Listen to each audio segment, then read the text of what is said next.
नमस्कार मित्रांनो, आपण बघत आहात शेगाव लाईव्ह। आपण बघूया अकोला येथील लूट वापसी संवाद सभा याबद्दल अर्थतज्ञ विश्वास उटगी यांनी मार्गदर्शन केले।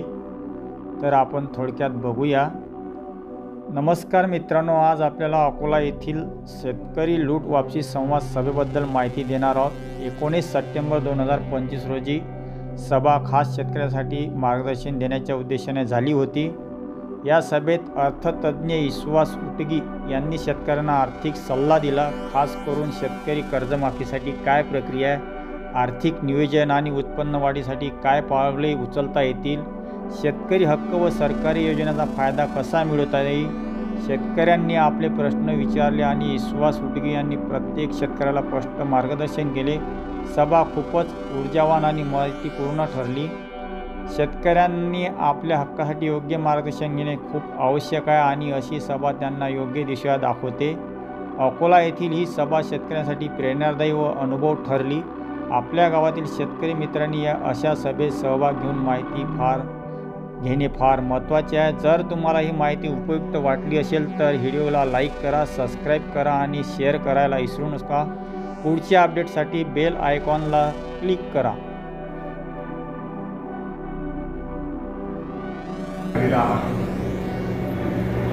मी शेतकरी नाहीये, मी एक बँकर आहे।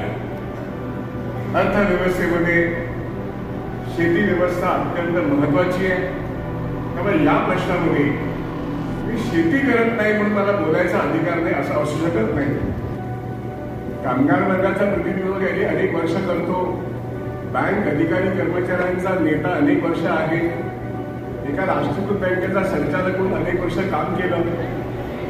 शेती व्यवस्थेमध्ये आज शेतकरी जर जिवंत राहणार नसेल, बच्चू कडू बोलले, तुपकर साहेब बोलले, ढवळे साहेब बोलले आणि पोहरे साहेबांनी तुमच्या पुढे एक नवीन अजेंडा ठेवलेला आहे। हा अजेंडा एकजुटीने पुढे नेणं याकरता प्रत्येक शेतकरी जिवंत राहायला पाहिजे, जागा राहून त्याच्यावरती जो हल्ला या देशातल्या आताच्या सरकारचा आणि होय या शेतकऱ्यांवरती या व्यवस्थेचा पण हल्ला आहे, याला प्रत्युत्तर द्यायचं झालं तर पहिली गोष्ट आपल्याला शेतकरी जागा झाला पाहिजे आणि त्याने गावोगाव रानोरान उभं राहून हे संपूर्ण पेटवलं पाहिजे।